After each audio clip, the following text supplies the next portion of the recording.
A definite integral is where we can calculate an integral between two limits. And in such case, it's a definite integral, meaning we'll have a defined value. So here are the steps to integrating the function 3x squared between the limits x equals to 1 and x equals to 2. So when we write this out, the limit x equals to 2 and x equals 1 go on the integral sign here at the top. There 2, the higher value of x, and the lower value of x goes there, the lower limit.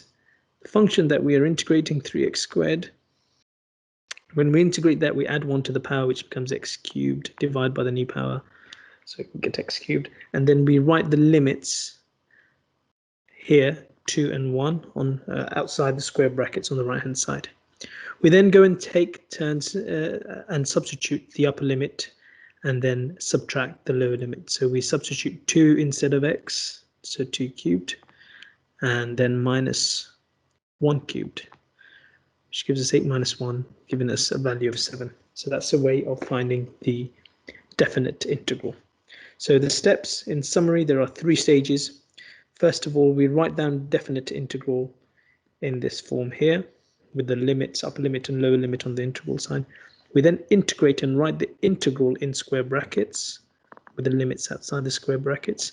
We then go and evaluate this definite integral by substituting the upper limit first into the function that we've got, the integral, and then we subtract the lower limit substituted into that integral.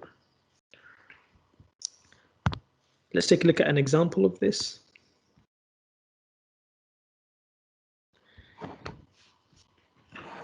So here we're given that p is a constant.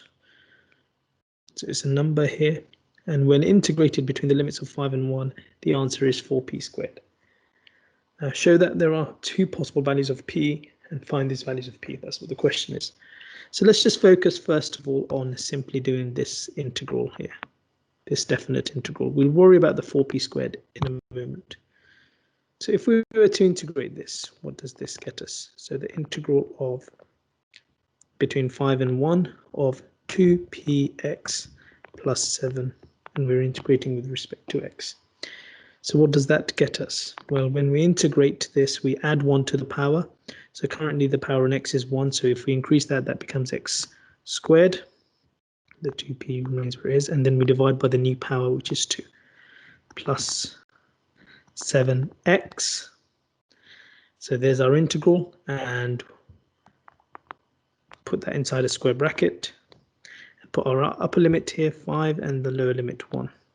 So now we've integrated. The next bit is the evaluation. So we're going to evaluate this integral by substituting the upper limit into the square bracket. So we end up with 2p, place the x with 5, squared over 2, plus 7 lots of 5.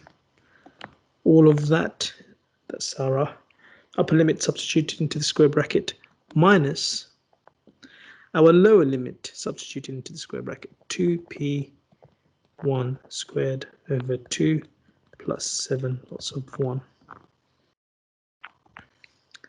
Let's go and tidy this up. 2 over 2 simplifies. We end up with 25p plus 35 minus, again, 2 over 2 simplifies, leaving us with p plus 7. Tidying this up, we get 25p minus p, which is 24p, and then we've got 35 minus 7, which is positive 28.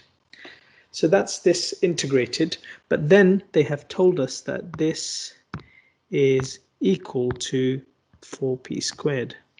So here we can then go and say this is equal to 4p squared. So we've got a quadratic in terms of p here, so we'll go and make one side 0, 4p squared minus 24p on both sides, minus 28 on both sides, gives us this quadratic equation here. We can tidy this up a bit here. We can divide all the terms by 4 both sides. So then that gets us p squared minus 6p minus 7 is equal to 0. We can then go and factorize this quite easily here. So two numbers that multiply to give us -7. We can use 1 and -7. So p plus 1, p minus 7 equals to 0. And this gives us p is equal to -1 or p is equal to 7. The question asks us to find the two possible values of p. Here they are.